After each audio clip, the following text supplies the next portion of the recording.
one more time. Um, yeah. So yeah, here's my Arch Linux Let's Play. You must be wondering, why should I use Arch Linux? Arch Linux is rolling release, so that means you can have very bleeding edge packages. You just gotta, install it through your built-in package manager. Even if Pacman does it, or doesn't have that package you want, the AUR or Arch user repository probably does. Like for example, you actually install Zoom using the AUR. You also get to learn a lot about various tools that like Linux distros run on. Like if you're installing Ubuntu or something, you're probably going to get a guided installer, and like all of that just sort of gets abstracted from you. With Arch, like you get to learn all of those things that it's doing. Also, manual installation is admittedly hard, but because it's manual installation, you can do anything you want. Like actually, there was apparently some guy who got like Arch and Windows like on the same exact partition. Like it's an extremely cursed setup, but it somehow worked. Like, I mean, because like apparently, like the slash bin slash etc and all that, like they occupy different names from all of the Windows folders. So that apparently works. But yeah, that's just like, scratching the surface of what you can do if you're like manually installing something. Oh, also the best part, and the reason you probably want to do it, you can finally say I use Arch, by the way. All right. So how do you install Arch? Um, yeah, you just use Arch install. It's the built-in Arch installer. All right, thanks for listening. Anyone got questions? I'm joking. No, we're not. You probably didn't come here for a tutorial on how to use Arch install. I mean, if you want to use Arch install, go right ahead. But you probably want to install it, the classic way, that like the manual way, like the formatting disks and all that way. So how do you exactly do that? We have a few steps that we would want to do. Yeah. And by the way, if you ever have any questions, just unmute, interrupt, and ask. All right, cool, cool. So first step, oh, right, another thing too, I may look like a GigaChad super genius because I'm like going through it really quickly, but I've done it before. If you want to follow along at home, there's an installation guide right here, and I will be linking this presentation somewhere, probably on the CPlug website. So, but yeah, there's that installation guide. That's actually where like this presentation's information all comes from. And another thing too, I'm going to be doing it inside a virtual machine or VM. It's kind of like this idealized environment because like, like you just get all of these virtual devices and they all work perfectly fine. But then when you like touch actual hardware, like sometimes things might go unexpectedly. Like for example, my computer is having lots of Wi-Fi driver issues right now. But yeah, basically this is going to be sort of like an idealized version of what you might actually see when you install Arch. So yeah, let's get down to business. Let's first make a live USB. Well, you just go here, archlinux.org/download. Come on. Yeah, just pick one of these links or this, yeah, pick any one of these links or the BitTorrent download. But the thing is, I don't need to do that because I already did that. Oh, right. Also, another thing too, to install it, you would use, so if you're on Mac or Linux, you can use this command called dd, stands for disk destroyer. Basically, it takes in your Arch ISO, and then you write to the USB's device that you want, like, and then like this block size 16 megabytes. It's just like this is just going to make it run a little faster. And then status equals progress makes it actually output, how many bytes it's written so far. But yeah, that's if you're Mac or Linux. If you're Windows, you should use Rufus. At least Rufus is one of the better ones I know of. But yeah. Any questions so far?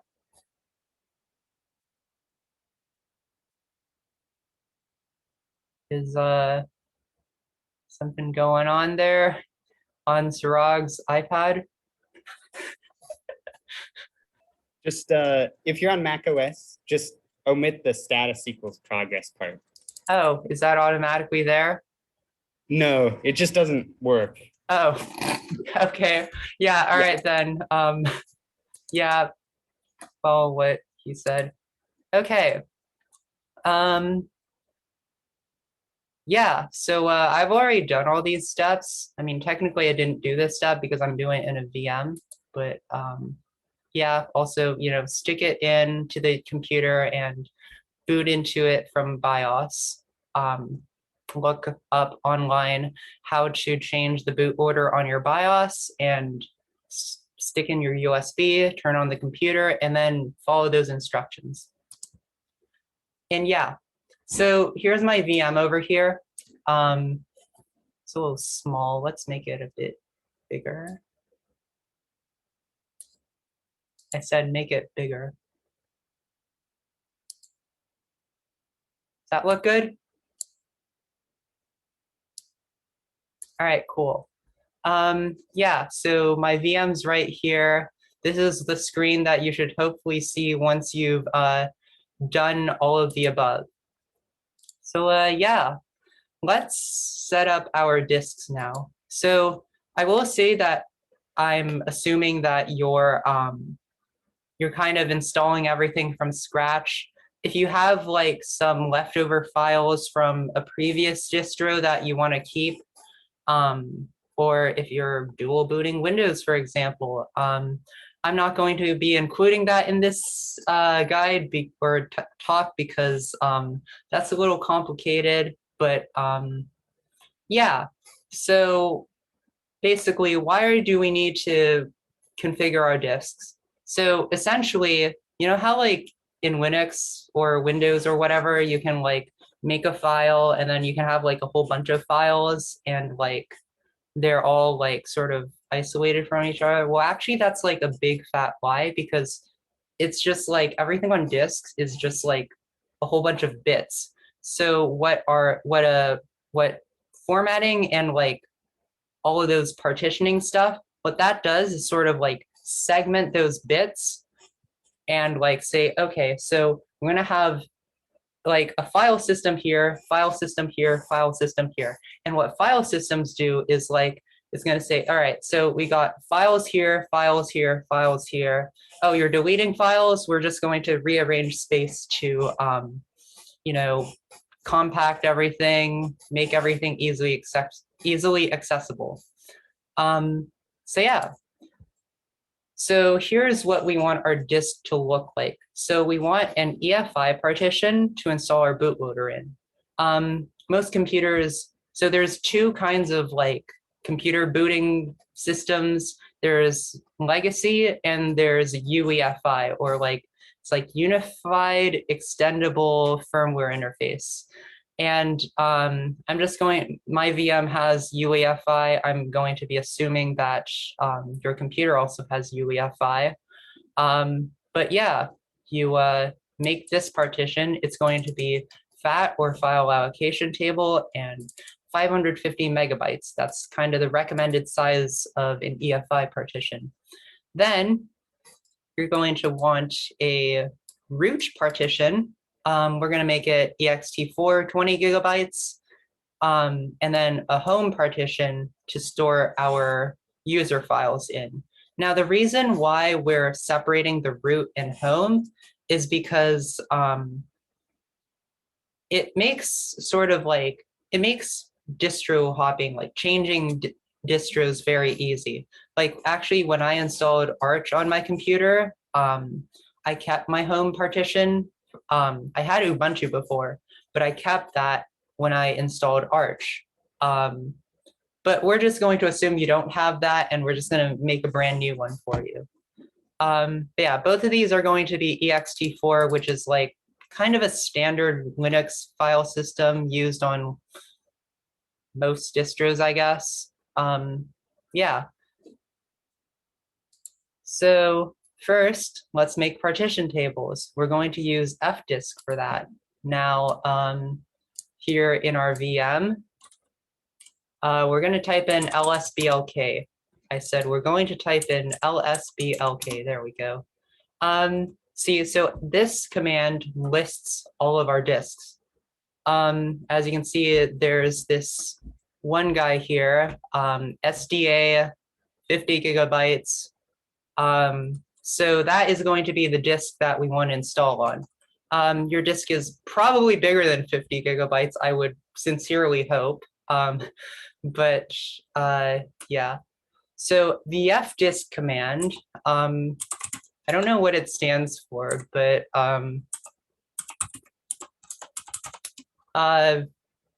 probably like format disk, I don't know. So what we're going to do is we're going to make a partition table. So to do that, type in G, and that makes a brand new GPT table. GPT is like, yeah, there's also, just like there's two BIOSes or two booting systems, UEFI and legacy, there's also DOS and GPT. We want to just make GPT because that's newer and better. So now we're going to make our 3 partitions that we listed earlier right here. So to do that, let's make our first partition. How are we going to place this? How about that? All right, so we're going to type in N stands for new. We're going to make partition 1. First sector, just press enter. These are going to give you the defaults. And then the last sector, we're going to say plus 550M. So what this does is it's going to make a new partition of size 550 megabytes. And if we type in P, which stands for print, it's going to show us, oh, look, we made a partition of 550 megabytes. Next, we're going to make another partition, our root partition. Type in N, partition 2, first sector, we'll use the default, and then we're going to say plus 20G. So that means give me a partition that is 20 gigabytes long. And we press print, and there it is. And finally, we're going to make our third and final partition, our home partition. Press N, and then just go with all the defaults. So as you can see, the default for the last sector is going to be, all the way to the end of the disk.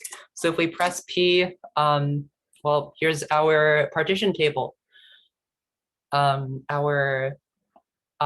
We have a 550 megabyte partition, 20 gigabyte, and 29.5, which is close enough to 30. Just ignore that. But we're not quite done yet. We actually need to do one more quick thing, which is we need to change the type of partition. So you see how like these all say Linux file system on them? We actually need this SDA1 here to say EFI. So we press M for help. What was the command? I think it was T, was it? Yeah, T, change partition type. So T, we're gonna change partition 1, and we're gonna turn it into an EFI partition. So to list the partitions, we type in capital L, and then see up here, number 1, EFI system, press Q to leave this thing, and then we're going to say our partition type is 1. And as you can see, change type of partition to EFI system. Now, we need to do one more thing, and that is type in W, which stands for write. So in that way, fdisk is going to actually write everything. If you screw up any of those steps, don't worry, your disk is still safe until you hit W. So yeah, so now it says partition table has been altered. If we do an lsblk, yeah, as you can see, we got our SDA disk, but it has 3 partitions now. Awesome. So our next step is to actually add file systems to these partitions. So you can't actually do anything with these until you have file systems. I mean, okay, technically you can, but like that's like an asterisk that is out of the scope of this presentation. So these 2 commands, mkfs ext4 and mkfs vfetch, they do what you probably expect them to do. Make file system vfat, we're just going to start with that on dev sda1, our EFI partition.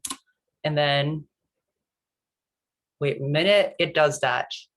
And then we do mkfs.ext4 on dev sda2, which is our root partition.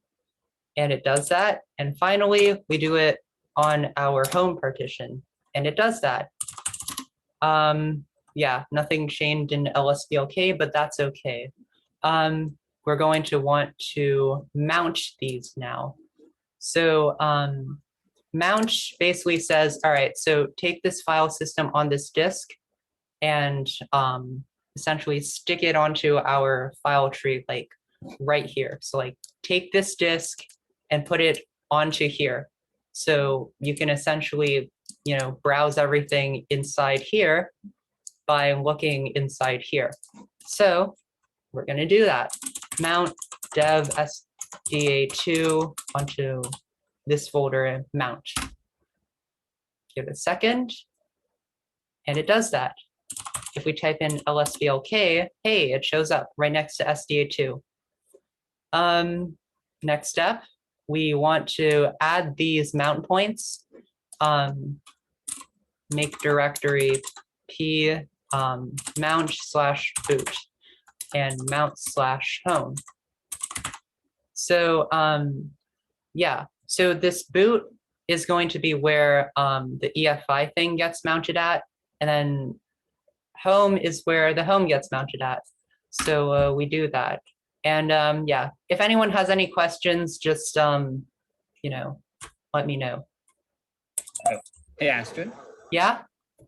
I just figured I'd point out for anyone who's like watching the recording, whatever partition you have as your EFI partition, it has to be fat, or so. Yes, yeah. Just want to print that out. Like it's not that we chose that one because we like it. It's because it's required for that partition. Yeah, that's correct. Yeah. I should probably add that to the presentation. Well, thankfully, that's why we have it in LaTeX over here. Anyways, I'll do that later. So yeah, we're just we'll continue along on our fun little journey. Mount our dev/sda1 onto mount boot. So it does that, and then dev sd3 onto mount home. So now if we type in lsblk, look at that. They've all been mounted. And if we type in ls mount, you know, they've been created there. So yeah, and also you can see there's this like lost was found thing. You don't need to worry about that. That's just something that comes with ext4. So yeah, we've got that done. We're like, that's like a lot of the journey already. But we are not completely done yet. Now we need to actually install the system. So why do you need to do this? Obviously, if you're going to install Arch, you should probably install Arch. Yeah. Um, and also Troot, if you don't know, it means change root. So essentially, the reason you do this is to treat a different file system as your root. So as you can see right now, I believe if we type in mount, that's not the one, mount. Okay, yeah. I believe because of this, so like if you just type in the mount command, that lists every single thing that's been mounted right now. So I believe that because we're in the live USB, it actually makes a like a temporary file system for us inside our RAM. So so like that is our root right now. But the thing is, we don't want to install things into RAM because we reboot and it's gone. So Troot basically says, like, you see that mount thing from before? We're actually going to pretend that that mount thing, that mount folder is our root by doing that.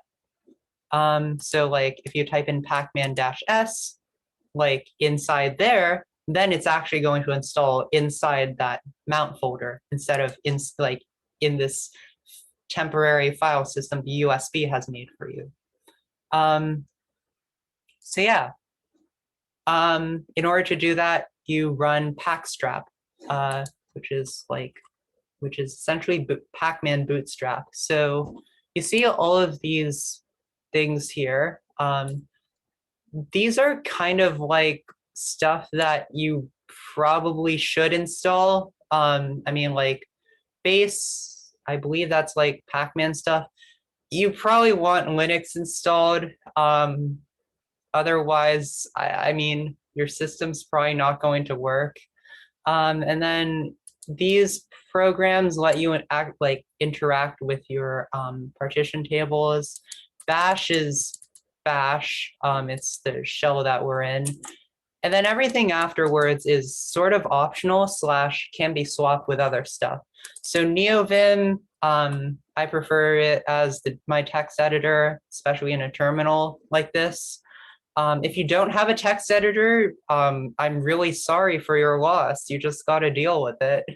IP Route 2 and Network Manager, these are just networking stuff, because if you don't have networking, you can't really install packages. And then systemd boot and EFI boot manager. Well, systemd boot is kind of, you could use grub if you wanted to. EFI boot manager is mandatory because this is an EFI system. But this, you could just use grub if you wanted to. But I'm going to be using systemd boot because I like it better. Oh, right. We should actually install that first. Yeah, it's kind of a long command. Anyone have any questions?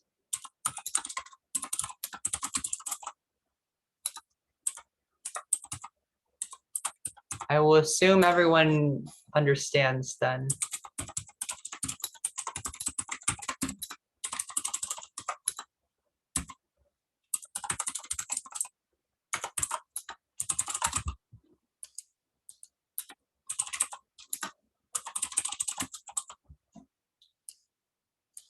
That looks about right, and we'll just hit enter. That's weird. Oh, could it be that systemd boot is just one word? That's very weird. We have technical issues. I will be looking into this right now. Let's see. We'll, give me one quick moment. I guess if you're watching this, feel free to skip ahead. Systemd boot. Is it bootctl instead?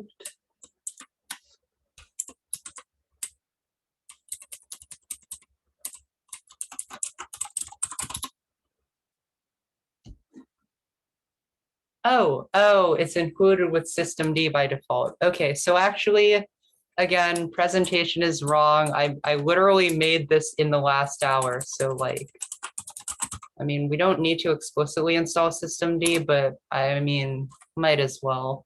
Systemd is gonna get installed anyways. So yeah, we'll just wait for this to run. Thankfully, my internet connection is decently fast, so this won't take too long. But yeah, if anyone has questions, I'm here to answer. Otherwise, I'll just sip tea until this works.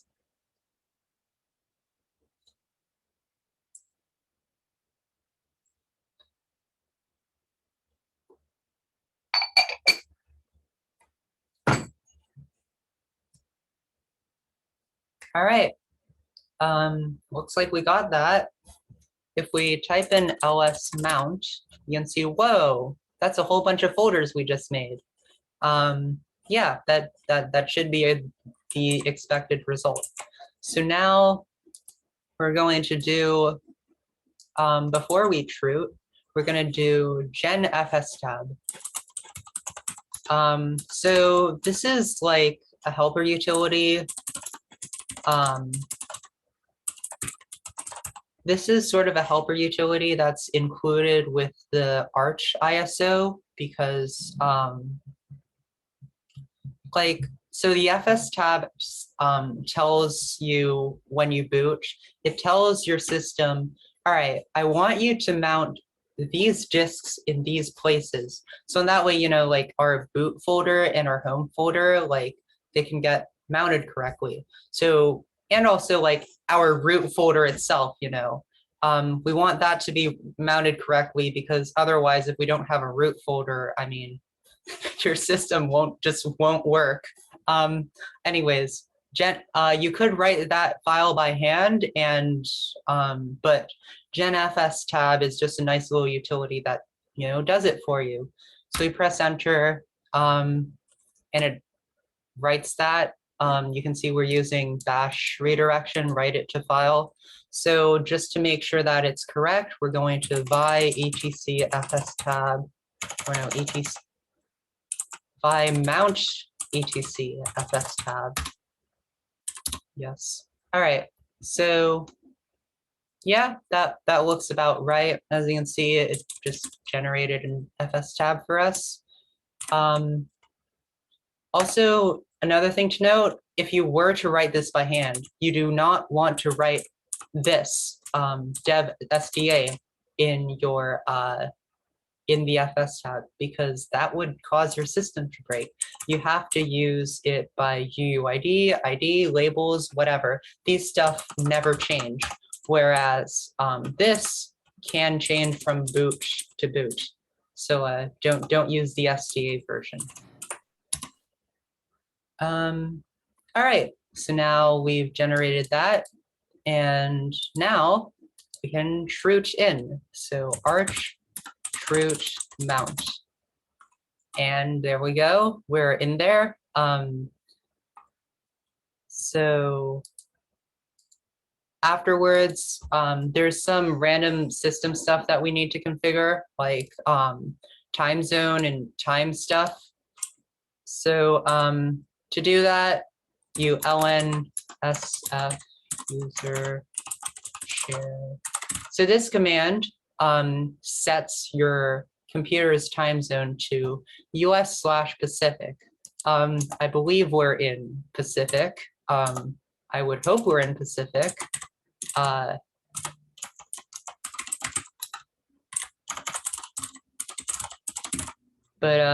yeah, so essentially etc local time is like, I guess, a special file. And ln-s ln-sf, what this does, it creates a symbolic link. So if you were to try to read etc local time, it would give you this file. But you probably don't want to read it because it's like some random binary crap. Next, you want to write your hardware clock. So HW clock sys to HC. Then you want to set your host name. So etc host name, just like etc local time, is a special file that like the system reads. It's like, oh, that's my host name. And then this, again, we're using bash redirection to just write the contents of that file.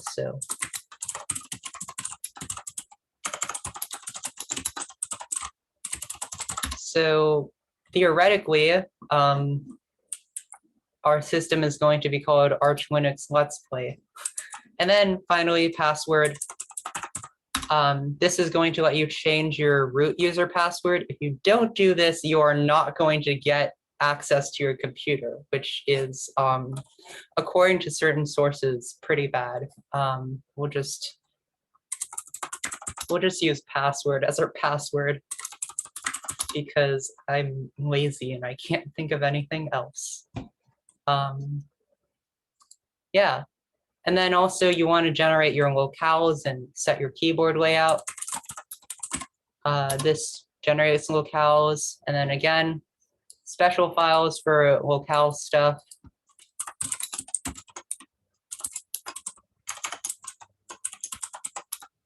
We want to, we want our system to be Unicode English, United States edition. And then we want our console to use United States keyboards.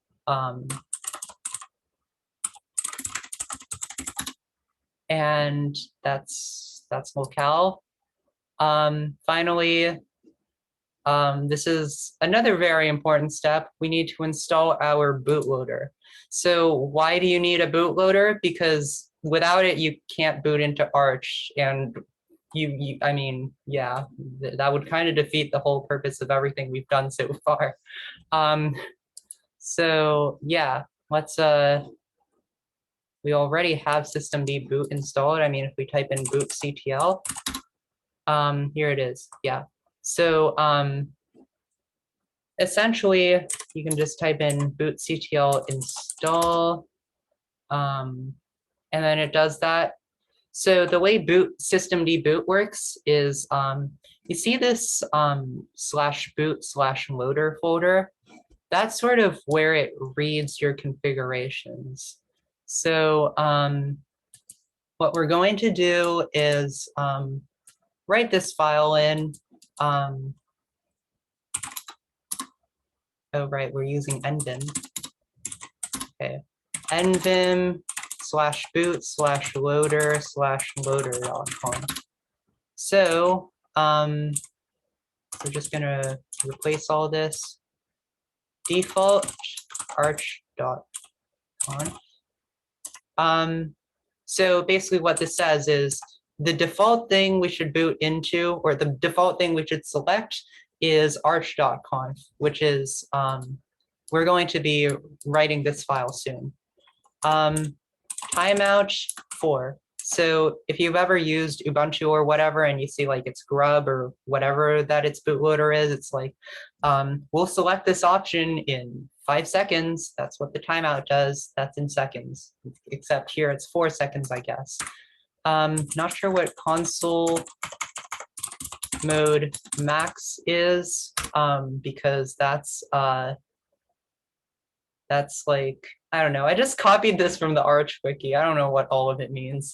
And then editor, let's just say yes this time, just because I know we're debugging. Again, I'll change this later. So, so yeah, we wrote that boot/loader/loader.conf.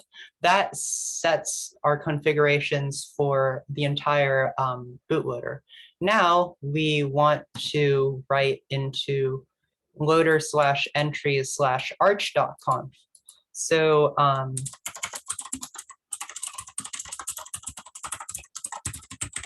So this file actually gives us a boot option. And like, actually you see this arch.conf right here. This file is what this refers to.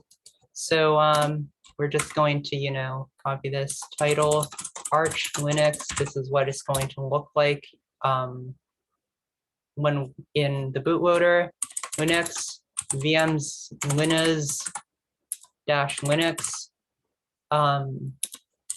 init rd, init ram fs, linux.image, and options.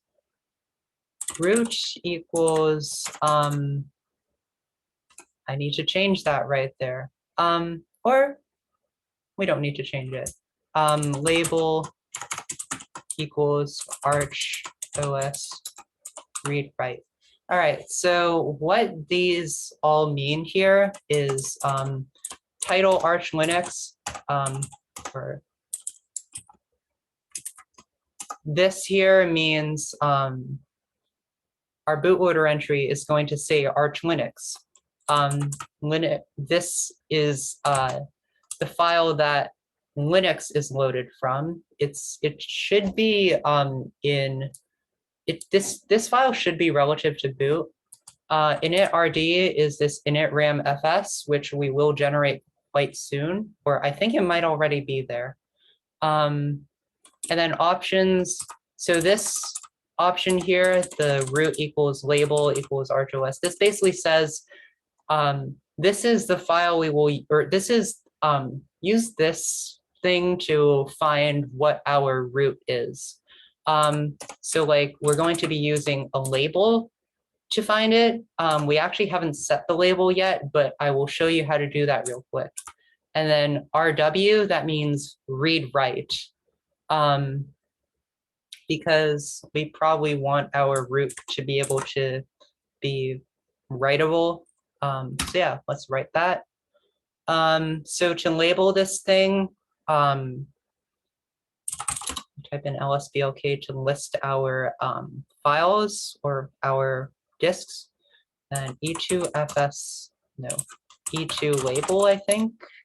Yeah, okay, e2 label dev sda2 arch _os. So that should label it. I think it might show up here. No, it doesn't.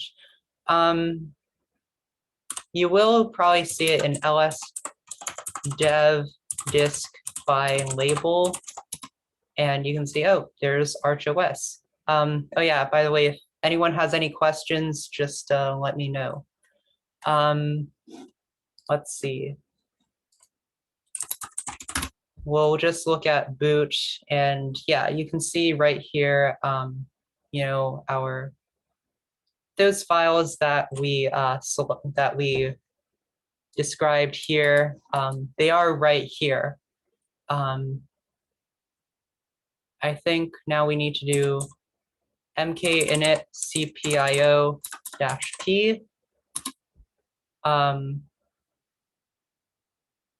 That sort of regenerates those files. We didn't need to do that, but I just did it because I felt like it.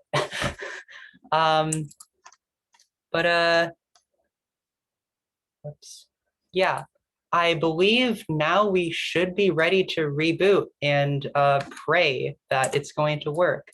So let's shut this down. Well, first let's exit our root. We did a Control D to exit, and then shut down now. So that's gonna shut it down. You would probably typically reboot, but the reason I'm doing this is because my VM, I want to set our disk to be our first boot option. So we did that. And now let's start it up again. I really hope this worked, or I really hope this works because I haven't done it yet. Oh, and as you can see, we got our Arch Linux right here. And if we hit enter, I hope this works. Yes, all right, awesome, it worked. So now we have a Arch installation. We type in root password, and here it is. Just to make sure our network works, darn. Okay. Our network does not work. Let's, oh.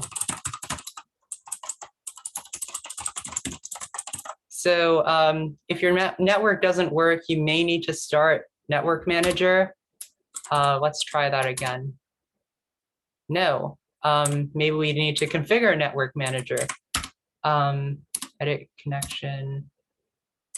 That should be it. Let's activate it. It's activated. Yes, awesome. So we have internet now. Just to make sure, just to like, so we don't have to enable Network Manager every single time we boot, or start Network Manager rather, we can type in systemctl enable Network Manager. So what this does is just say, all right, just start Network Manager every time I boot. And it does that. So yeah, now we have a fully functional Arch install. You can do whatever you want on this now. So some final notes. Remember that this is a VM. It's probably going to be harder on your hardware.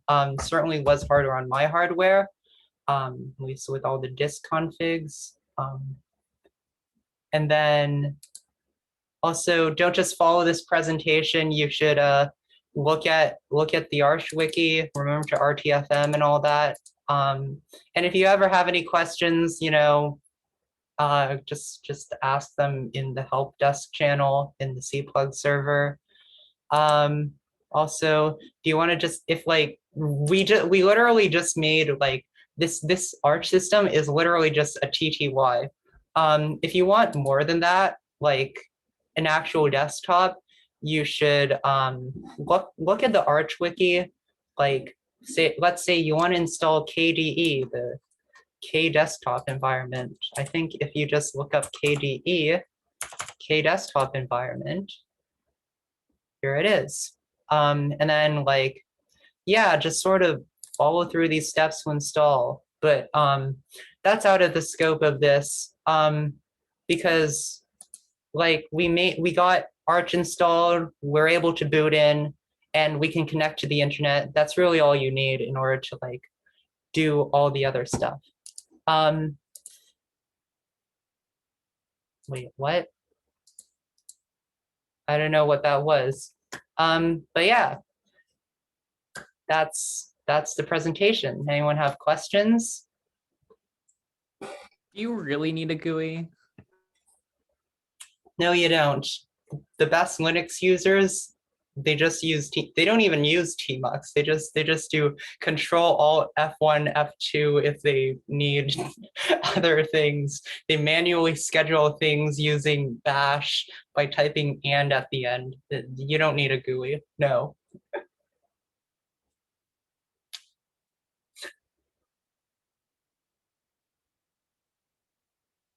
All right.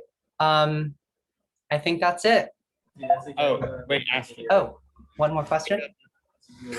Yes, I sent a command in the chat for adding like a non-root user.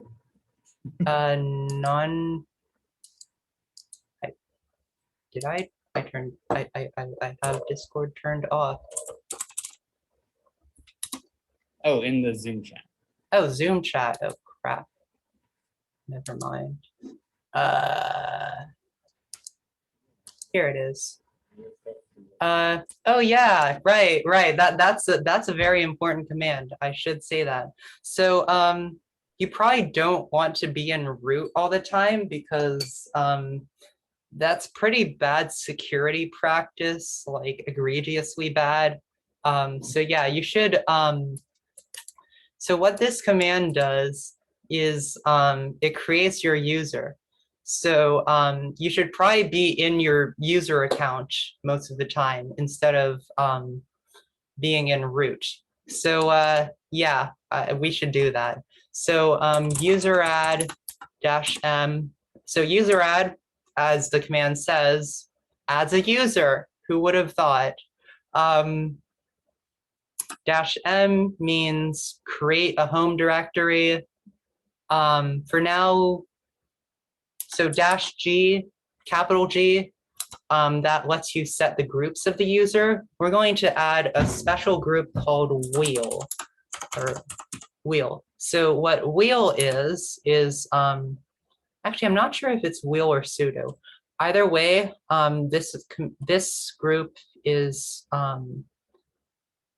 wheel or sudo. I mean, it's like one or the other on random distros, but that lets you, if you have the sudo command installed, that lets this user actually like type in sudo to like, and like as you probably know, sudo lets you do things as root, even if you're not currently logged in as root. And it's a better security practice than just, being in root all the time. So add wheel, -S, we want to set our login shell to /bin/bash. Yeah. And then our username. I'll just set it to Astrid like I have everywhere else. All right, so what we can do now is sue Astrid. Actually, don't sue me. I'm too poor to afford legal advice, but sue, that says, that basically lets you like become a different user. And as you can see, we're now in my user account. And if we ls/home, there it is. I don't think we have sudo installed, do we? We don't have sudo installed. Let's install it. Pacman capital S means install. Lowercase s means update our package repositories. Oh, right. Yeah. Change password. That's important. Yeah. Let's quickly do that before we install sudo, though. Password Astrid. Let's set password as our password because I can't think of anything else, and I'm going to be throwing away this VM very soon. So pacman capital S_y or lowercase y sudo. So this is going to install sudo. We're going to sue Astrid. And let's try doing sudo echo foo. Okay, so yeah, we're just going to, I hope this works. Okay, never mind. I guess sudo might, or wheel might not have been the group. Cat etc sudoers. Huh? Oh.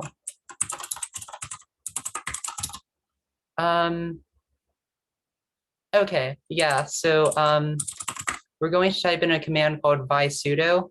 This lets us edit that sudoers file safely.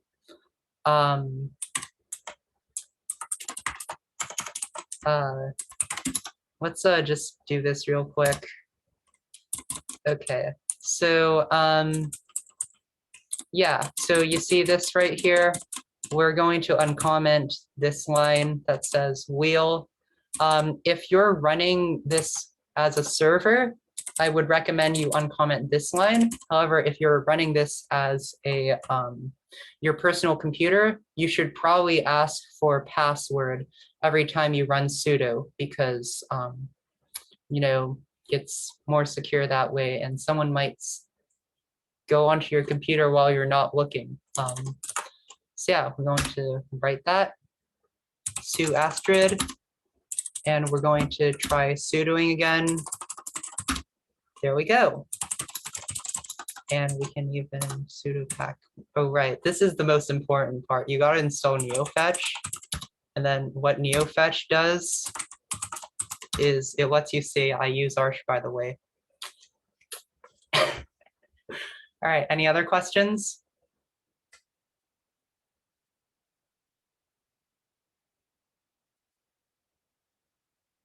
Is that it? Nothing from the club room? All right, that's how you install Arch Linux. All right, I'll stop recording now.